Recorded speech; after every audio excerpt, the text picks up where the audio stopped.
about 50 now. You That's, gonna you you I, gonna I'll catch hell doing another 150. you But, but you that's gonna a come goal out, to do that. you gonna come out here and work out with me? Huh? You gonna come out here and work out with me? Yeah. I come out there and do a couple of dead weights there. There you go. Yeah. Well, we live now, Grandpa. What you But don't be like that commercial now. what commercial? The one that the guy says, "I'll help you," Uh-huh. and he said, "No." The commercial said, "No, that's a shame." He said, "Ain't no shame." Yeah. But if I get to 150 and can't get it off, then there's some shame there. So you can go on and help me get it back up. I got you, Grandpa. You know I wouldn't nothing happen to you. Oh, okay. Oh man. Yeah. Well, we episode 155 today, Grandpa. 155. Yeah, 155. Man, What you What's beer in? What you got to drink today? I got Oh yeah, let's see. You got. I got some one is Gona. One is Gona. Warner Sagona. What? One is Gona, eh? Yeah. That's how you pronounce it. I don't know. I think it's that German beer. I don't know how much you love German beer. Yeah, I do. Wernisch Chagoma. We had some German beer. I can't even think of the name of it now, but it was pretty good. It was evidently they had it in draft. But Dagmar, uh, Mm-hmm. Mila's mother, she said it's kind of like a local beer in Germany. Mm-hmm. But I had never heard of the name Wissenheisen, Mm-hmm. something like that. Okay, pour it up, Grandpa. We live, man. Huh? Pour it up. We live. Oh, you ready? Yeah, I was like, we had started the Oh, see, I didn't know we was live on. show. Okay, yeah, yes, sir. Let's see. First thing I'm gonna do is 1436. Mm-hmm. It's been around since 1436. It's 500 milliliters, 1 pint. What is it, milliliter? Yeah, I think so. That's a pint. I don't know the conversion actually. That's a good question. Or it's 9 fluid ounces. Mm-hmm. This looks like more than 9 ounces here. Oh, Yeah, it's definitely more than 9 ounces. shoot. That might be 1 pint and 9 ounces. okay. There we go. That makes more sense. 1 pint, 9 ounces. It's 4.9 percent alcohol by volume. There we go. Okay, so I'm going to open it up, and I got a special glass for it. You see that glass there? Yeah, I see that. I see that Yeah, special glass. I'm drinking out of crystal. That's crystal there. That ain't just regular glass. All right. I ordered that for this beer. Okay. You really ordered a beer, crystal beer glass. Yeah. I might have to get one. Yeah, I mean, I got you can get one. I ordered 6 of these little boys. Yeah, I guess it's crystal. I don't know. It cost that. Maybe they might have said crystal. They might have said it's crystal clear. Yeah, that's probably what it crystal. Yeah, that's just probably what they said. Crystal. Crystal. Because it did feel a little heavier than crystal. Mm-hmm. It's lighter than the downstairs, but this bottom here, maybe it is just crystal clear. Mm-hmm. Yeah, okay. Let me stop. They gave you 6 clean crystal clear glasses. Right. Hey, don't send off for them. Yeah, there we go. Probably Send out could have got another them at two. the dollar store. It might have been. I hope you didn't spend too much money.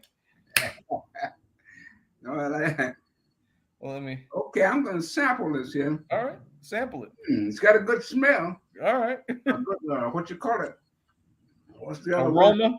Huh? Aroma. Aroma, yeah. There we Yeah, go. okay.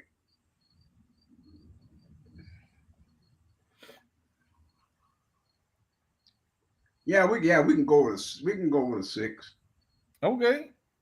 without even that mile. Yeah, 6 to start with. Start with. All right.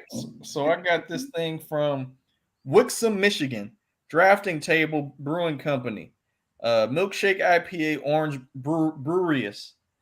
This is with lactose, vanilla, what does it say? Tangerine and blood orange. So on the side of the can, it says this milkshake IPA is an orange creamsicle inspired ale brewed with lactose, malt, oats, and wheat, and fermented with blood orange, tangerine, and vanilla. Enjoy the classic hoppiness of an IPA with a soft, creamy fruit finish. 6% alcohol, 16 ounces.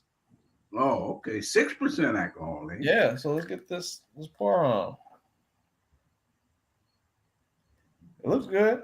Yeah. Smells good too. You What did I say? Mine was. said like 4.6%. That's what I said. I think that's what you said. 1 pint and 9 fluid ounces. Uh, I think you said 4.6. 4.9% alcohol Yeah. volume. Yeah, Okay. 4.9.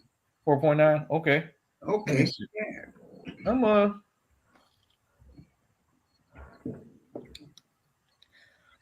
That's pretty good. Oh, I'll give it, 6.5. That's the first thing oh, you 6.5. Okay. can get. That ain't pretty good. That's real good. It's above average. It's not bad. Because I don't really like IPAs, but this is a good IPA. I Oh, like it. It doesn't have a bitter taste. That's probably why I don't think it's bad. oh, okay. Okay, well, I give it a try. I probably drink it again. That's my recommendation. I'd probably Yeah. drink it All again. right. You try it again. Eh? I'd try it again. Yeah, I try this again too. I think it's. I gave it a 6. I might have to move up. Give it due respect. Okay. Mhm. It's a good beer though. Yeah, I like it. What was I gonna say? Well, yeah. Tell them about your trip, Grandpa. What all happened? Oh, we went to a place in Scottsdale. Mm-hmm. I think it's called Curlin Resort. Curling. Yeah, I think it's Curlin Okay. because I think there's a street called Curlin. I think there's the building is Curlin Resort too. I had the papers so I would be able to pronounce it right. I don't. Well, it must be downstairs. But anyway, it was upscale resort, man. I'm gonna. They had that food where when you read the menu, you gotta ask somebody. Let Freddie do his beer thing. Oh, he wants you to beer in, Uncle Pooh. Oh, okay. Can you hear me? We all Yeah. good? Oh Yeah. yeah, He wants you to hop right in. Oh, okay. Yeah, I just brought another one of the beer hugs, hazy beer hug, IPA. I think it's 6.8%. oh okay. Yeah, this is by Goose Island. Mm-hmm. Yeah, nice and light, so it should be good for a good discussion today. What are we talking about today? Well, Grandpa was just telling me about his trip. So before we got into like any real topics, Oh, what trip?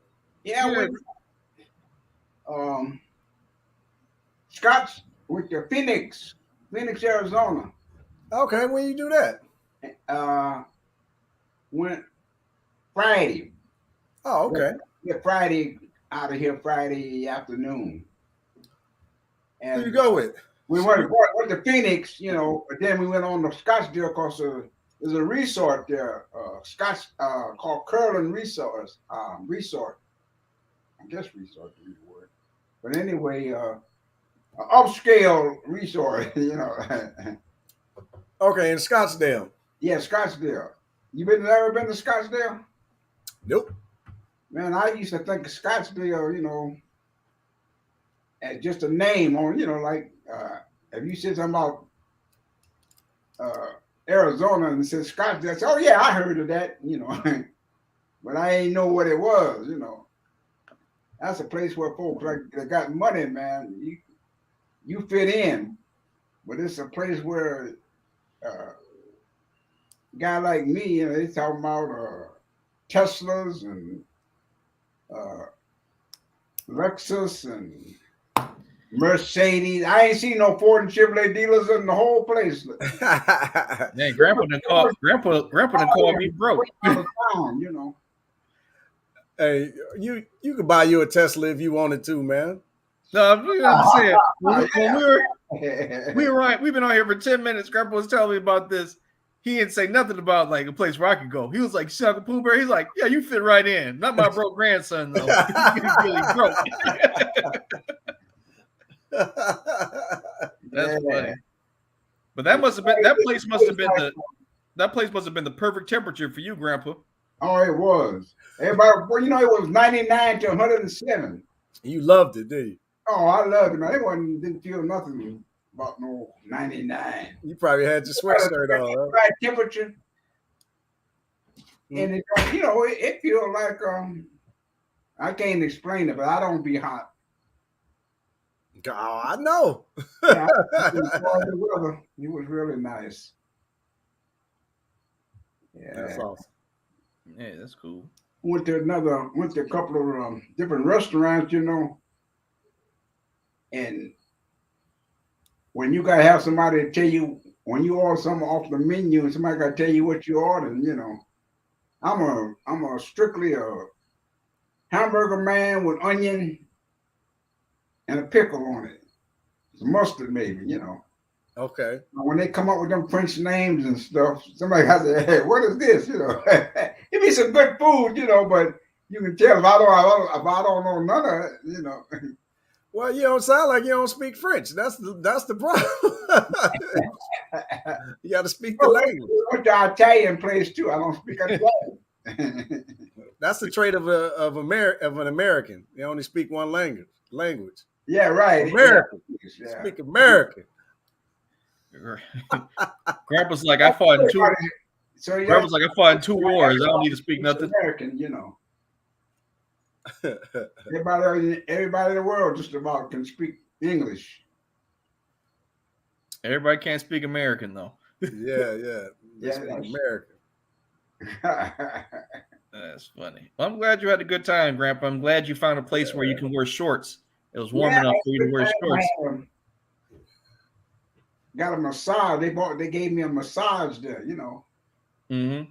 Oh man, it was nice. Then after the massage, I went into the steam. I came out feeling like Joe Louis or something. You needed more heat. You needed more heat. Yeah. But anyway, it was very enjoyable. Sound like you had a good time. Yeah, we had a good time. I enjoyed it. Well, good. Well, I guess let's go into let's go to our topics today. I put it on Facebook a couple of days ago, talking about the new Bank of America loan program that's going to be targeted towards Black and Latino people.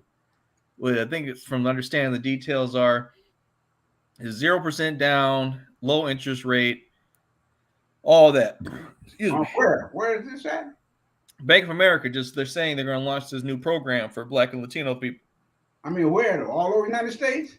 It's just a test right now in some smaller markets. I'm not sure exactly which markets. In cities where there's like a large Black and Latino population. And where? Yeah, but it's not here in Chicago yet. I mean, where is that though? I think it's in Detroit and LA and a few other places. Yeah? Oh, okay. Yeah. But as always, you gotta be skeptical about Bank of America. The only thing about that is 0% down, and you can't come up.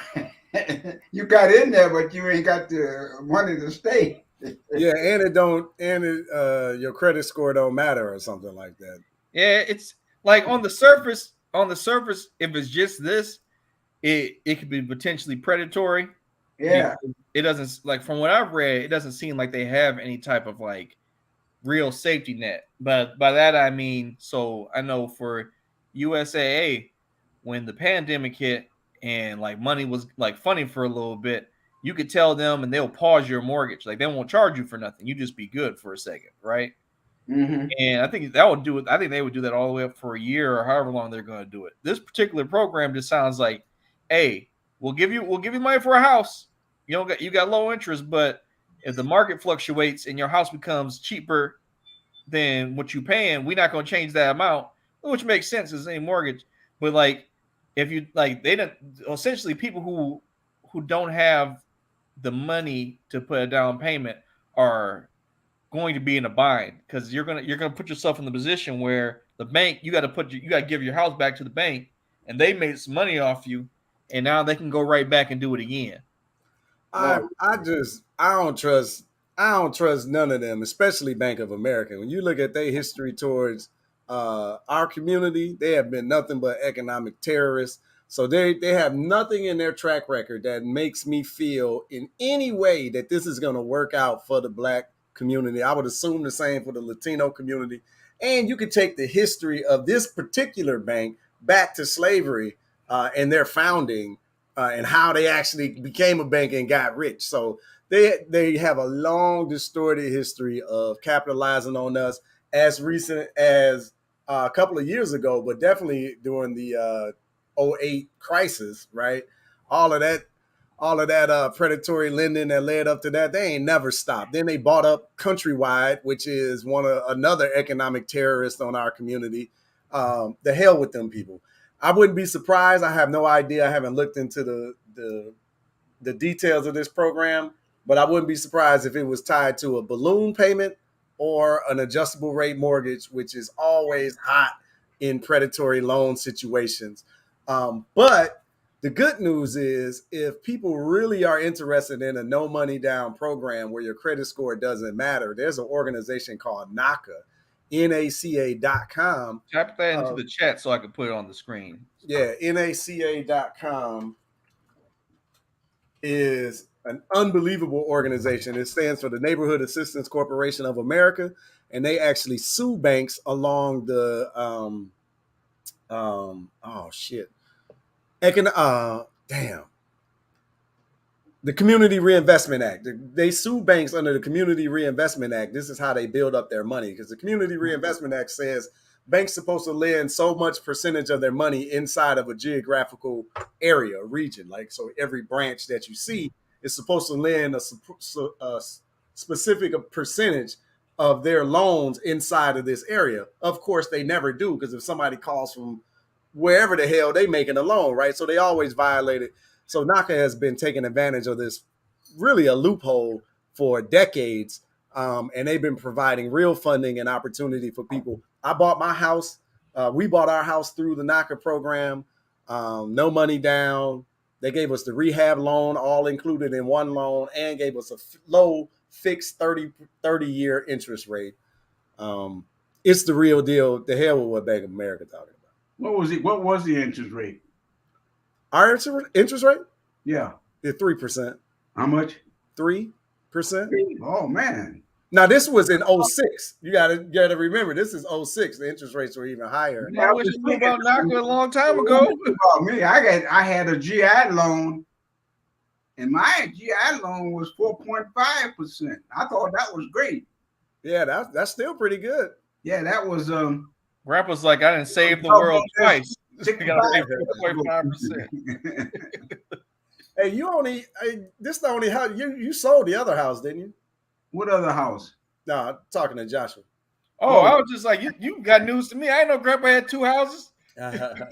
We tell family secrets. Yeah, but you sold your other house, right? Yeah, we sold the other house and got the down payment and some was it? It basically helped us fix up this house so we can get into it and not have to go into like loans and stuff. If you don't got a crazy interest rate, if you got a crazy interest rate, because NACA only works with people who either don't have a home or only got one house. You can't have multiple houses. Yeah, I only got one. Said that. Yeah, so I believe that you can go back and get into the program, and if they can give you a better rate, a better deal, since you're already in the house, I believe they'll refi and Man, work that out for you. we might have to look at Yeah, that. I would contact him and just see. I mean, I don't know all of the stipulations. I used to appraise for him. That's how I became aware of the organization. And like I've seen crazy interest rates. I've seen 1%. I've seen 1.5. You know, it all kind of everything depends on where you at when you buy and all of that. You know, I've seen 2% interest rates. It's nuts. Oh, Um, wow. I don't know what you had to do to get a 1% interest rate. yeah, it was just like yeah, it was crazy, man. But Dude, you know, we doing the appraisal, Hey, all that you stuff. making my 4.5 GI loan look like nothing, you know. Hey, folks will take it today. I don't know, man. I might what was it? Depending on who the fighter was, I might get into the ring for like a round for 1% interest rate against like a champion. Yeah, Just Yeah. the just drag my body off the mat when the bell rings. so if somebody else is listening, and y'all thinking about buying a house, seriously consider this program because I'm gonna tell you where I blew it though. This is where we blew it. We bought a single family home. We should have bought a 4 unit. So you can buy a residential property, 1 to 4 units. Again, having the purchase price plus the rehab of it wrapped into the same particular loan. But they fund 1 to 4 unit property. So we should have bought a 4 unit, moved into 1 unit, stayed there a couple of years, moved out, rented out that spot, and bought our own house with the equity from the home from the 4 unit. But you Oh, know, yeah, that sounds I great. wasn't that thinking. sound like a hustle, man. Yeah, Yeah, I mean, if it's there for, so that's what I tell my children. So both my boys, they should be. Listen, I don't care if you're trying to, you want to move out, move out. But listen, you need to get into this program and you need to buy a minimum of 3 units. They don't need to be buying no damn house, no condo, by where you want to live. The hell with that. This is an opportunity to build your first investment property with a with a no down payment deal, and you can get the rehab. What to maximize your rents? Like man, don't be Oh, stupid. we out here. We about to move into that side of the game. Yeah, yeah, it's time to start being intelligent with the money, you know, because you make a couple of, you know, they young, right? They in their early 20s. Duty ain't even in his 20s yet, but you make a couple of right decisions over the next 10 years. They live their 30s debt free and rich, or at least wealthy in the sense where they got enough assets that pay for their lifestyle. That's really what freedom looks like, right? When money Worst, just show up to pay for your worst, lifestyle. worst case, they could be slumlords. I mean, there's nothing wrong Worst case with scenario, that. you know, you slumlord in a couple of years. It's the good old American way. But with the way inflation is going crazy, this is how they gonna win. You know what I mean? Inflation is going up. That means the prices of the homes going up. That means your opportunity to refi, pull the money out increases. You pull out a large sum of $200,000 and just go buy a 10 unit. And that's my next recommendation. Once they get this 3 or 4 unit, don't go buy another 3 or 4 unit or another single family. Go get a 10 unit. Go get a 12 unit. Go get a Man, 20 unit. man, you gave me the game because I'm definitely we actually been talking about trying to get an apartment building, but we just didn't know like how about the money and all that stuff. But now you done gave me something to look at. But you just made me laugh because like I just thought in my head I can imagine like Duty or Jael coming to Auntie saying somebody didn't pay their rent on time, and she's like, "Hold on, baby," and she tries. Pass mama her purse. We got to go see somebody. See a man about some milk. Yeah, man. Man, this is a gem. This is one of those episodes where you done gave me something that I'm about to like do a homework on. Yeah, check that out. But going into the commercial real estate game is where it's at. Because what you're thinking right now is, we ain't got enough income to buy a 20 unit. But what the typical person don't know about commercial property is each of those units, the rent that you would get, so you're buying a 20 unit. So those 20 units of rent that you would get, that goes towards your income. So it's your income that you're bringing to the table plus the 20 doors of income. Now that determines if you can qualify to purchase the home. It's not just your money. Oh man, so this isn't a TED talk. This is a Fred talk. yeah. But that's the little. I experienced something. I mean, if you never bought any property or you don't know the procedures you should use in order to get a decent place, I'm going to make a sort of a parallel about what happened in Detroit. If you're familiar with Linwood, Dexter area. Um, the houses over there, they were sold for the top dollar, at that particular time. Mm-hmm. But if you've never been a homeowner, you don't realize that you should have had somebody to inspect the house. Mm-hmm. So you go into a house and you're already with the mortgage, you stuck. As far as money is concerned, you can't buy nothing else. I mean, you just stuck with your income, right? Mm-hmm. And then you find out the people that had been in that house maybe 30 years never put a roof on it. So now here you're already stuck with your mortgage, but then you find out you need a roof. So you didn't. Nobody had home inspections before they bought. Not back in the day. I mean, they may have had it, but if you're not familiar with buying property, you don't know what's You going on. don't know. Yeah, nobody's gonna tell you either. And it was very bad in the black community too, because they were buying the houses over there off of Dexter. And then you get in there and you find out you need a furnace. Now you already hung up with the mortgage, you're barely making the mortgage, right? How the hell you gonna get a furnace, right? Yeah, and now you need a roof and a furnace. And this got that deterioration. You can't stop the problem. The roof is steady leaking and the furnace don't work, and then somebody won't let you have no money to replace the stuff. Your And credit ain't no good. I bet you Bank of America was right in the middle of all of this shit, right in the middle of redlining black folks into these areas, to these homeowners that they know ain't did nothing to these damn homes, and ran you right into them loads and railroaded us again. Like they just, I don't like none of them. Because that basically that area, the people that left that area and they stayed there through the good years, they moved to Oak Park. We were Right back. new homes out in Oak Park. So we come in, it's a step up, provided you can afford that step up. Yeah, but they ran the new game on you, huh?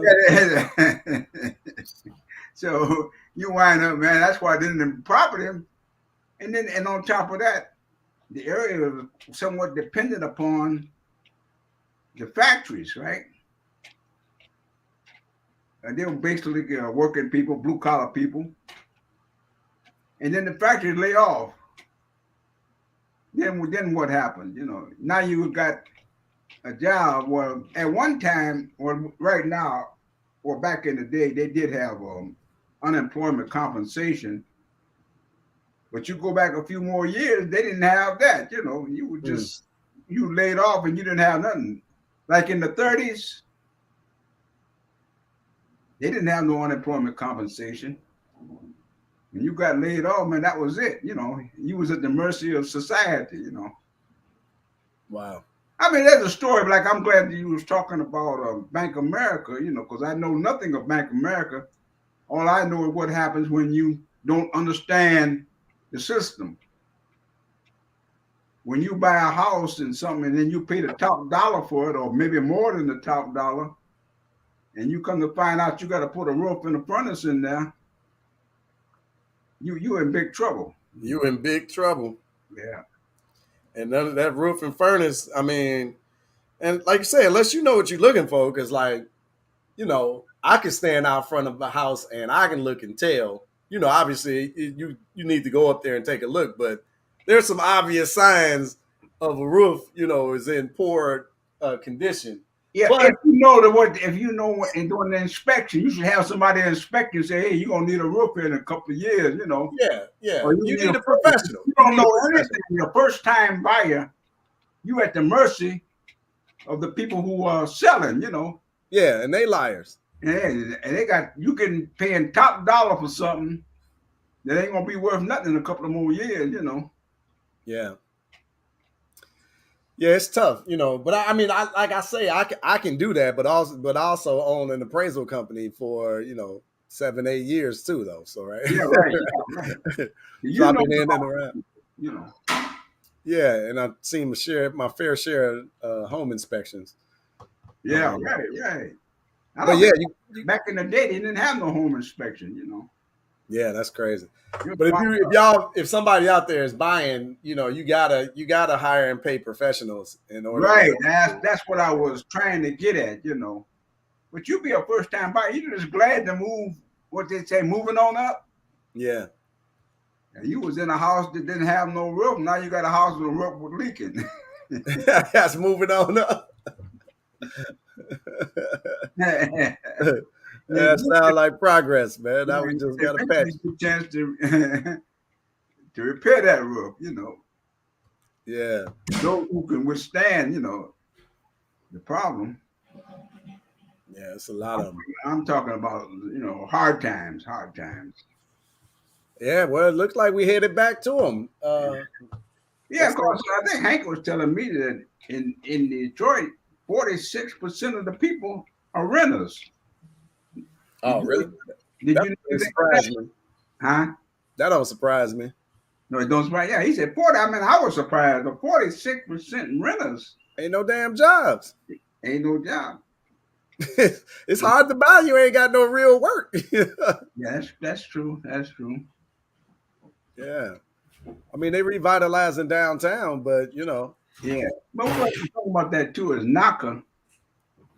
Uh, maybe somebody said if they knew something about NACA, maybe they could avoid some of the loopholes, Oh yeah, yeah. I think everybody should use NACA. It's not just for Black people. It's not just for low income areas. If you got the income and you got the paperwork, you can buy in Beverly Hills with the program. They don't give a damn where you buy as long as you qualify. Man, explain to me, if you can, explain to me about credit. Good credit. What right now? See, my credit is 824. What does that mean? I mean, you can buy whatever you want to. That what that mean? Yeah, pretty much. I mean, you walk in and everybody, what you need, Mr. Taylor? That's what that means. Shit, out here in this market at 724, you walk in and buy any damn thing. Like, they act like that's good credit now. Yeah. Yeah, but now like 680, shoot, 640, you can buy a house. Hell, I just seen the program they was running for 560 credit score. You can buy a house. But see, this is that predatory lending. It's like it's a double-edged sword because it's like opportunity on one hand because most people make their way into higher realms of wealth through their home, right? And most Right. people's home is their most important purchase. So making that accessible to people with lower income and credit scores is important. But, somebody can't really maintain it. Are you really helping them? But that's why I like this NACA program. Technically, I mean, by making it easier for people to buy homes, you are effectively countering the rising prices of the apartment industry because apartments are going to keep rising because of like the house stock is like, filled up or it's not enough. So I'm like, if you allow people or make it easier for people to buy homes, you inevitably cause rent to either stagnate or, in some cases go down because it's like people are buying homes. You can fit more people in a house than you can in a studio apartment. You know what I mean? So I mean, I get what but you're saying. they still ain't making no more land. No, So, I mean, there's the thing. There's like so in Detroit, like what was it? And its heyday, like how many millions of people used to live in the city proper, right? Yeah. Now it's like less than a million. So there's tons of houses and land available for you to either fix up houses that still can be fixed up or just flat out tear something down. What did you say the population of Detroit used to be? Like what? I don't know. It was in the millions. Like it was over 2 million. We were one. Yeah, it was over 2 million. I just didn't know. I don't know what the peak of it was. Yeah, we was over 2 million, and we was, I think, the 5th largest city in the United States at one time. I believe that. Yeah. But I mean, think about that. So we're less than half of that now. So there's tons of houses that are just available. Yeah, right. But interestingly enough, the apartment prices have skyrocketed out here, despite the fact that I mean, I'm not going to kid you. It's not like all the houses are in great shape, but there's still a good amount of houses that are livable, or more, or even better than that, livable. They're like nice houses. They're just available for purchase. Mm-hmm. But I think there has to be like I'm going to look into this NACA program because it might help me, might not. But I mean, it's interesting. It's a tool that I did not know I had access to, Yeah. and that's what's important. Letting people know the tools they have access to, because I mean, getting any type of ability to not have to put so much of a burden on yourself financially when you start out, like Uncle Pooh Bear was saying, will change your life. Like Yeah. that compound interest just for 1 year of making a better decision could matriculate in ways you can't even understand. Like that. I mean, I don't know, man. That's this sounds too good to be true, almost like the way you described it. But Yeah, I agree, but it gets better than that though. So, but I won't even blow all of the story for you. It really is like it's the best program in the country. I don't care what nobody say. They slow. If you go through it, it might take you. If you could go to a normal mortgage place and you got your shit together, and it might take you a month, to whatever clean up this, send me that form, and okay, and then it take a month to get there. It's gonna take 3 to 4 months. It's gonna take 3 months. It's gonna take 2 to 4 months in NACA. It's gonna be longer. This is how it was in the 2000s. Let me put it that way. Maybe they got more efficient. I don't know, but it tends to take longer, and people get impatient and be like, I can just go over here and get this FHA loan, and I can do this, and I can get it now. Listen, you can. It can be faster, but I'm telling you, you got so many more benefits waiting and being a little bit more patient with NACA than you do even with the FHA loan. Because with an FHA loan, what people don't really understand is your loan is guaranteed now by the federal government. So this means that if you go into foreclosure or something happens, the economy shift, nobody gives a damn because that money is guaranteed now by the government. So your ass is out. Ain't no renegotiate your loan with FHA loans. They not renegotiate. That's why they gave your ass a decent rate because they got the guarantee of the federal government. If something happens, they got our back. So we don't got to talk to you. I watched the dude lose his home because he went through FHA, right? All of that. But with NACA, people have gone through the program, went through that same '08 crisis, and then NACA stepped in and used their lawyers and renegotiated the loan on behalf of the homeowner. And the homeowner's not paying no mortgage during the time of the renegotiation. And then it comes out with a better deal than they originally got. We went through their renegotiation process after Chris lost her job back during around these times, right? Go through the renegotiation process. Don't you know they knocked $100,000 off the principal of our loan, lowered our interest rate to 2%, and then it stayed fixed, and they never restarted our 30-year loan. Like, we got the paperwork. That happened. I know that happened. I know it's the best program on the planet. I'm telling you, if anybody, you hear this and you don't buy through this program, or if you don't tell everybody you know about this program, you're wrong. Because I'm telling you, I used to drive around with flyers in my car. Like, I used to pass it out. People thought I worked for NACA. I'm like, nah, you get it. I'm going to get the appraisal, but, Like, I love that program, man. Can't nobody tell me shit about. I forgot dude's name that founded the company, but he is a monster. I love it, and they're a registered nonprofit organization. Man, can we get him on the show? I don't know I wonder if he's still around. Can we get him on the show? I want to talk to this person. This dude sounds like he done. I get to thinking about the times. Man, yeah. Our community has really been through hell. Mm-hmm. At the time, you could not get a bank loan back in the day. If you were going to buy a car or anything, the bank would not lend you no money. You went to credit unions, or not credit union, finance companies. They had good housekeeping finance, city finance. And when you go in there, you're going to pay the top interest rate, right?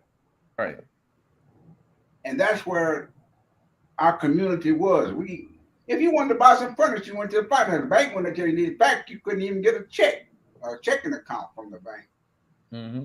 They've always sent us to the rip-off artists, Yeah. Man, this I mean, sounding. there's a whole story behind the black community Like he's still and the around. problems they went up with. You couldn't get a checking account, bank loan, or nothing like that. You Yeah. could put your money in the bank, but they wouldn't lend you nothing. And here come Bank of America with they bullshit. Like we don't know your history. Get out of here. Hey, so to recap, if you go to Bank of America for this program, now knowing the NACA exists, Yeah. look it up because I'm about to look it up. I'm about to call the number. I'll be Yeah, like, look hey, it up, man. I'm like, what can you like? You just call them like, what can you do for me? Like, Yeah, I would literally call them, man, and because you already got a house, and like if you y'all your next house, like say you want before you bought investment property, say you wanted to move again, they would just have to work with you. You know how you buy a house and sell a house, like you would just have to, it would. I'm not sure exactly, what the process looked like, but they've done it before. The whole thing is they just not buying your second your income generating property. You know what I mean? Unless you buy a 4 unit, right, or a 3 unit. So, because those are still zone residential, those are still residential purchases, even though they're 3 or 4 units. So, what's the max? You said 12 unit? No. You can through NACA you can get a 4 unit. Okay. Yeah, so 1 to 4 units is what they fund. Those are residentials. I was saying after like my children get their 3 or 4 unit, then their next purchase be 10, 12, 16 units, somewhere in that range. Right. Yeah, but there's don't go buy another 4 unit. So the black community, we go buy a single family home, renovate it, rent it out, and then buy another one, right?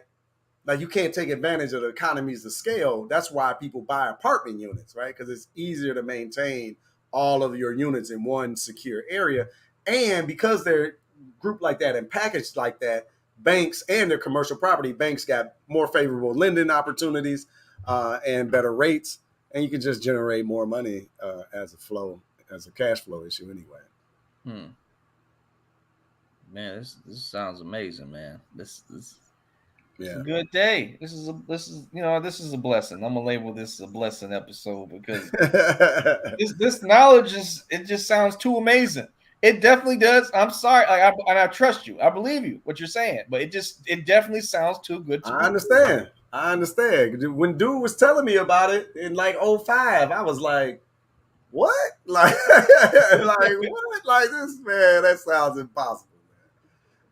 He was like, do any of the checks I write you bounce? Because I was doing their real estate appraisal. I was like, nah, they don't bounce. He's like, we got a lot more where them came from. Like, man, they for real. And they all over the country, right? Like when you pull it up, there's gonna be a local NACA office in Detroit. I already know. Oh, if I find let me tell you something. If I find local NACA office in Detroit, like I might go down there this week. I might make an appointment and be like, find all my paperwork for the house. And be like, help me. I'm like, what can you do for me? What can you do? And then I'm gonna go back and get grandpa's. I'm like, this man had 4.5%. What can you back pay him?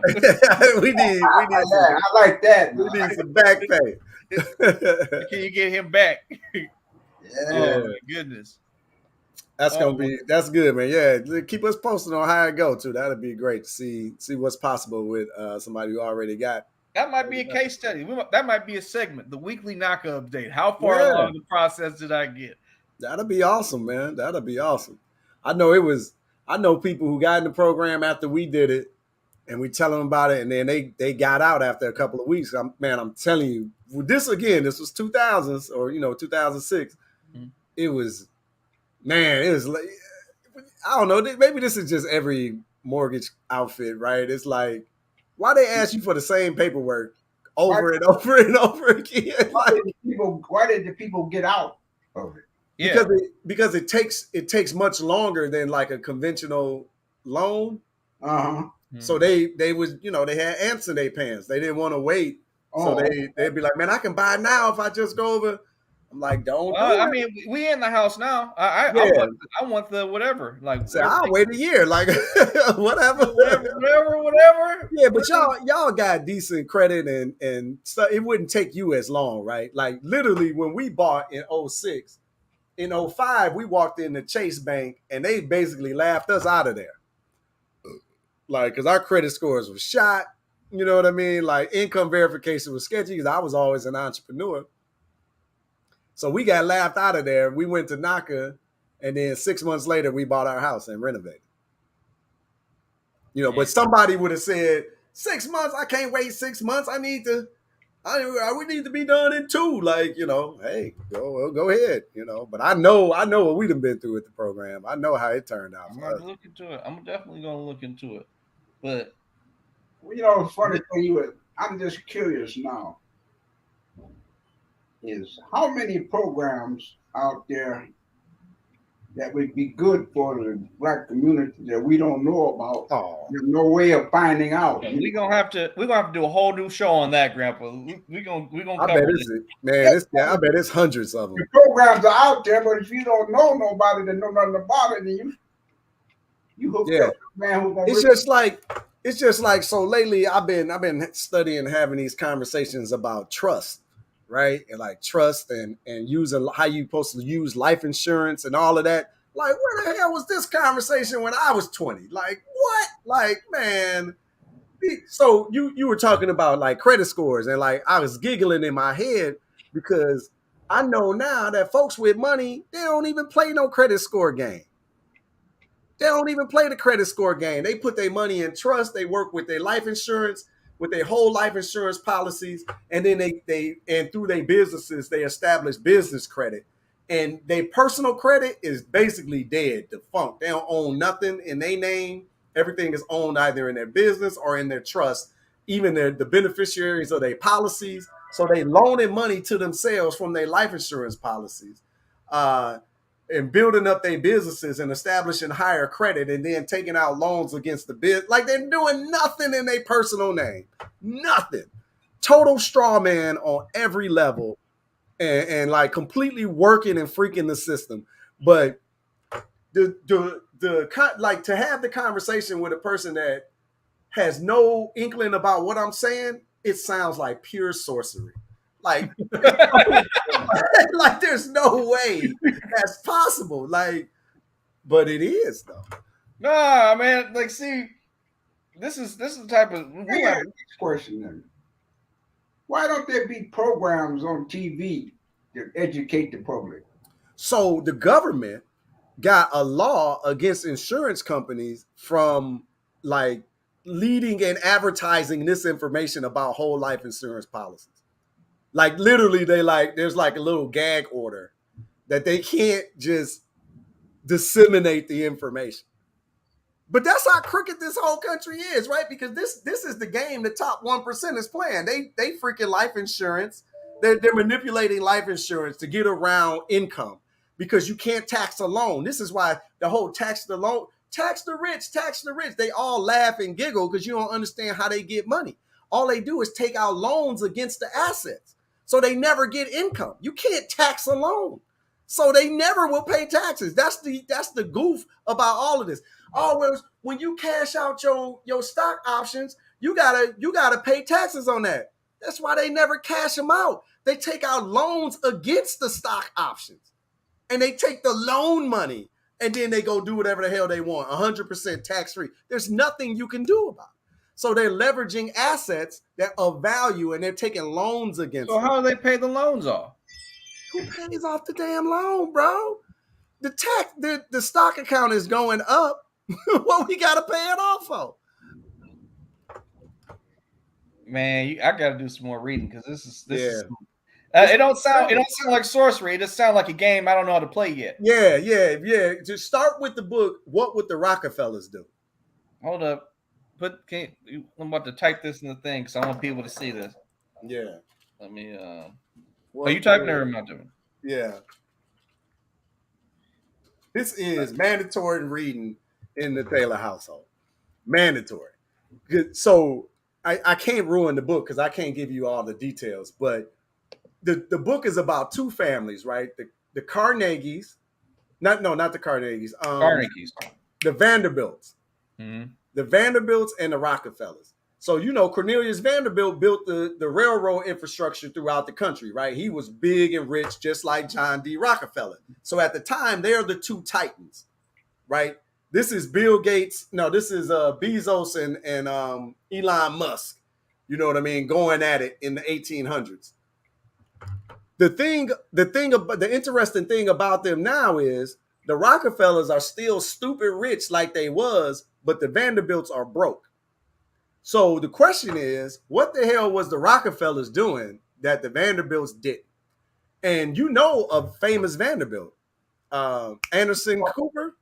Mm-hmm. Yeah, Gloria Vanderbilt was his mother. His grandmother, his mother. He's like a third or fourth generation Vanderbilt, and he got to his position and station in life by hard fucking work because the Vanderbilt name was shit by the time he came along.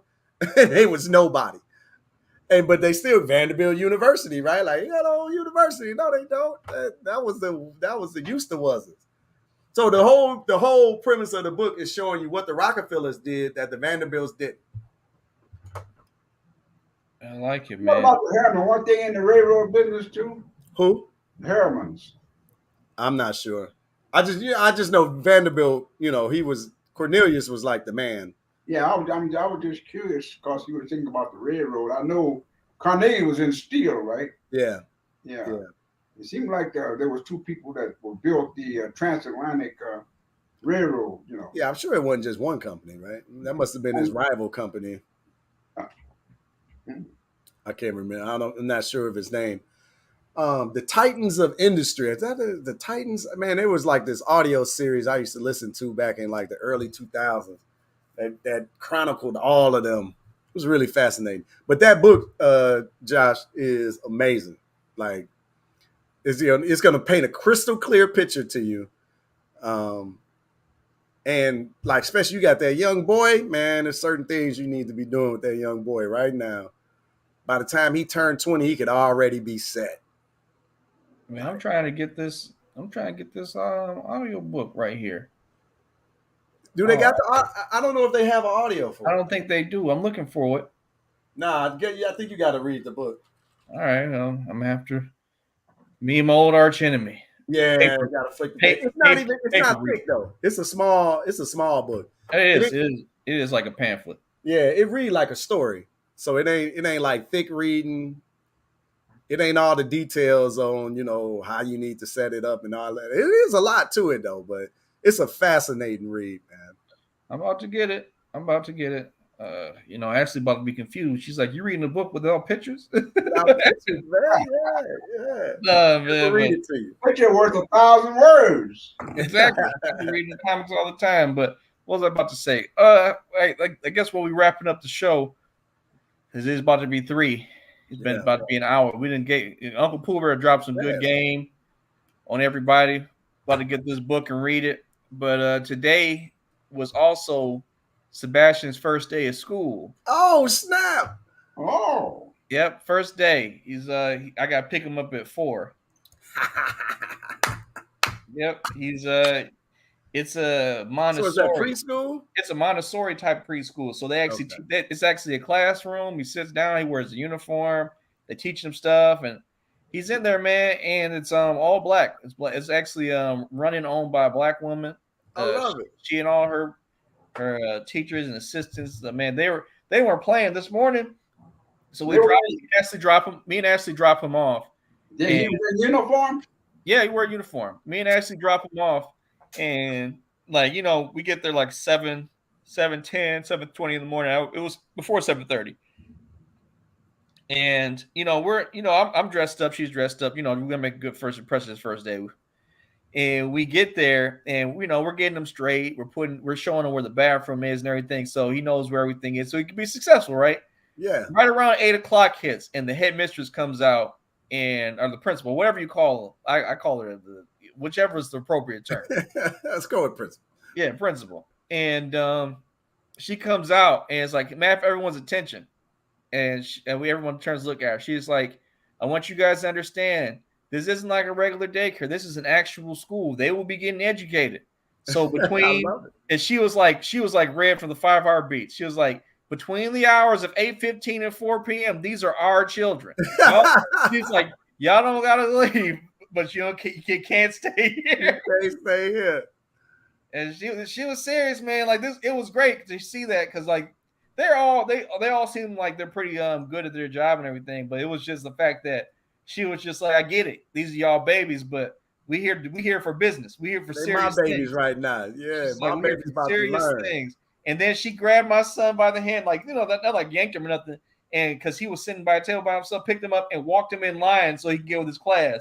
And he just stood there. He didn't argue with her. He didn't do nothing. He'd have gave you the business, huh? And no, like he's not like how Sebastian. He's not like that. But he would have been like, "This isn't my mommy or daddy." He just looked at her. She looked at him, and he looked at her, and he just got up and walked over to the line. Hey, they call them professionals for a reason, man. Exactly. I don't know. Maybe she hit that. Like in martial arts, they be like, "There's all types of nerves over your body." She must have hit that listening. Come here, little man. Yeah. She had that nurturing mama in her. Like, oh, I better listen to her. I don't know. I'm gonna listen to this one. Like, yeah, man. Whenever you come back, I gotta show you this place. It's great. Like it's she been there for 30 years in Detroit. Wow. Just doing it. Where's she located? Huh? Where is she located? In Detroit, right by University of Detroit Mercy. At University of Detroit Mercy. No, it's near it. It's near it. Oh, near it. Yeah. Okay, around 7 Mile, eh? Over in that area, yeah. But it's They've been there 30 years, and man, it's something, man. Like I was just like, dude, like they have, this is the last story. So when we actually looking into the school, right? They gave us a tour. Like this is during the summer, so they had a summer program, and one of the kids walks by, and she was like, "Hey, come in here, sweetie, for a second." So the little girl comes in, and she's like, "I want to show you guys something," because she's like, "I want to show you guys something." So she gets out like a pointer stick and points to like this list of presidents, and she doesn't say the names of them at all. She just says the number, and the little girl names the first and last name of the president, all of them. Wow! Just by the number of when they were in office. I love it. I was just like, man, I might need to go back to this school. Yeah. I was impressed. I was just like, man, I can only name a handful. This, like, I felt embarrassed. Yeah, shit, I don't want to name none of them. So, well, no, but you know what I mean. Like the fact that you like she wasn't fidgeting. She was just disciplined and like not like these kids are like they're still having fun and stuff. But like when it was time to do like learn or something, she was with it. Like I'm like that's impressive to me especially for little kids. Yeah, but they get in that environment, man, and that's what everybody doing. That's what you do. You know what I mean? You get in that environment, everybody messing up. That's what you do, or at least you're more prone to it. So it's just good to have a solid culture that he's being indoctrinated into, right? Yeah, so, man. They even make them take like the little kid SAT to see where they test into. Like they've had kids who've tested into the 3rd grade after leaving that place. People testing into she's like on average people test like into the 2nd grade from here. So like you go from daycare to testing in, like they've had kids who go right into it. Like they'll take the test and they'll go to the school and whatever, and they'll be like a grade or 2 higher when they get in. Yeah. They got to be. You know what I mean? They got to be a grade or 2 higher because our educational system is so piss poor that you cannot follow this scale. This scale ain't gonna work. This scale ain't gonna work because when this scale meet the rest of the world, you're gonna get dominated because they not playing no games around the planet. We playing games, right? Hey man, but that's good. Kudos to y'all, man. Getting him into an environment started early. You got to, man. It's brutal out here. Hey man, Then you're gonna read what the Rockefellers do, and then go on and set him up right now. There's a movie on Netflix that just came out. It's about investing. It's like on new releases if you got Netflix. I wish I remember the name of it, but I was watching it last night. Something about invest better or something. Understanding investing better. New movies on Netflix. Let me see. I thought it was a series. No, it might be a series, but it was it might have been a docu-series, or it was an hour and a half, so I think it was just like a regular movie. Oh, okay. But it was like they're following three different people, like I guess different stages of their lives. Like there was Tease Tabor from like the NFL, like a family who was like $65,000 in debt, and a family who was trying to retire early. Hmm. So I mean, if you go under the like new movies on Netflix, it'll be apparent what movie it is. But dang, but it was interesting because so for all right, this is really my last thing. This is my final thought. So for the family with $65,000 in debt, the lady who was helping her was a financial planner, and they go through the whole motions of like 1 month, 6 months, and a year, right? Within 6 months of time, I think she paid off 40,000, and within a year's time, she paid off $60,000 of her debt. Wow. Within a year's time.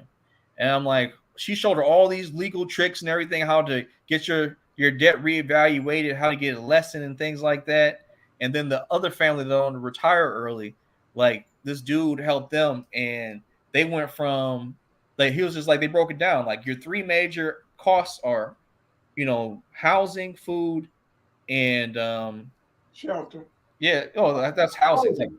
Like I think it's like that, right? Or it's utilities, something like that. And it's like they couldn't figure out how they kept the first couple months they were trying to tweak their budget, but then there's like we just need to sell our house, sold our house, got a smaller house, and it got to the point where now in the next 5 years they can fully retire. Wow. And the last one was Cheese Tabor. He got he plays NFL right now. He got drafted, got hurt. So like, he was realizing he was spending his money too fast. He got somebody to help him with financial planning. And now it's like he's on the path now that even if he doesn't, I mean, he's on a team now, but if things don't work out in the NFL, he will be able to take care of his family in perpetuity with the way he changed his investment strategy. And like, Wow. and the way the dude was explaining it, it's like if you don't know what you're doing, just invest in S&P 500 because it's going to be on average 10% every year. Like if like if you just consistently, he was talking about Warren Buffett. He's like Warren Buffett is one of the greatest investors in the world, and he just conservatively invests. And it's about consistency. You consistently throw this money in there, and eventually, through the compounding interest, you'll have more money than you even could imagine could have happened. So, all right, we got to get out of here. I got a meeting too, but what they don't tell you about whole life insurance is when you put the money in there, they still invest it into the stock market for you, and you get all the upside to the return and none of the downside. So, say for whatever reason the S&P goes down one particular year, your floor is zero. You don't actually lose. Only when it wins does it count towards what you're doing. And then while you're investing in the inside of your life insurance policy, you can borrow the money right now. So say you had $100,000, you could pull out the $100,000 and it's going to keep investing as if the $100,000 is still in there, but you take that and go buy a building with it and then refinance the building. And you can't be taxed because that's not income, that's a loan. So then you buy the building, you refinance, get that money back and go plug it back into your life insurance policy. Things keep running on, and then next time you get another opportunity, you can do the same thing. So you don't need to go to no bank, and the money comes in like 48 hours. I'm gonna have to get some of our financial pundits on the next episode. Yeah, let's do that. Let's have that conversation. Oh, I need to be about 60 years younger. Man, let's see. I just stumbled on all of this over the last couple of years. I'm learning. I got more pieces to the game though. I got it now. I got it figured out. I just got to implement it now. But I was with a buddy Sunday, and he was telling me that he just opened up his trust for his family, and now he's turned over all of his family's life insurance policies. The trust is now the beneficiary, and now the trust is owning all of his stock and crypto portfolios as well. Like he's doing nothing in his name no more. Like it's over. He got rental properties. He's turning them all over to the trust. Like it's a whole different level of a game out here, man. It's something different out here. I'm not mad at it, man. I'm out here just learning. No, I'm right. I ain't mad at it. I'm trying to figure it out. I'm trying to soak up the game. I need to figure it out. Wish I knew this a little bit earlier. Yeah. Sounds like a good game. Hey, man, I'm gonna let you know because we about to run in it. All right, this super last thing, pops. I bought our tickets for Egypt, so I got our tickets. We're gonna stay the night on the way back in Frankfurt. We're gonna have a night in Frankfurt, Germany. Oh, okay. Yeah, so I Hey, got okay, all of cool. that set up. The next, not this time because I can't come this time, but after the baby's born, next time y'all go to Egypt, please let me know because I want to go. Yeah, I'll let you know, man. We're going in February. That's gonna be the next one. So Yeah, but the baby would. yeah, that's too young. Yeah, then I think it's summer. We going 4 times next year, and Okay. then we'll But be I know you going. say you ain't going all of them. The next time you go, Oh, if you going, I'll go. Yeah, When whenever we you going? ready, you let me know. huh? When we going? October 21st, we fly out of Detroit. Oh, okay. Yeah. So I gotta follow up with you. I gotta get our visa set up, but it's all e-visa. It takes like a couple of days. That's it. Oh, okay. Yeah. Oh, that's All right. Well, this has been a great show. We're gonna have to do some more financial talk next week. More gems to drop. Yeah, But fun stuff. fun stuff. Maybe I'll get my book by Friday so I can start reading it. Yeah. Amazon will deliver. All right. Well, But all right. Grandpa, Yeah. what's your final thought? Oh, there we go. My final thought, Yeah. very interesting and enjoyable program today. I'm learning, kind of late, but I'm learning. Mm-hmm. That's all right. I can't use it, but I might could pass it on to somebody else. All right. Well, good. Yeah. Yeah, well, my final thought is don't trust that Bank of America bullshit. Go to Naka.com. Naka.com. That's see you guys next week. I'm gonna have to see if I can get some pundits on. Yeah. See you Yeah. guys. All All right, right, man. have a good one. Enjoy You the too. program. Learn a lot.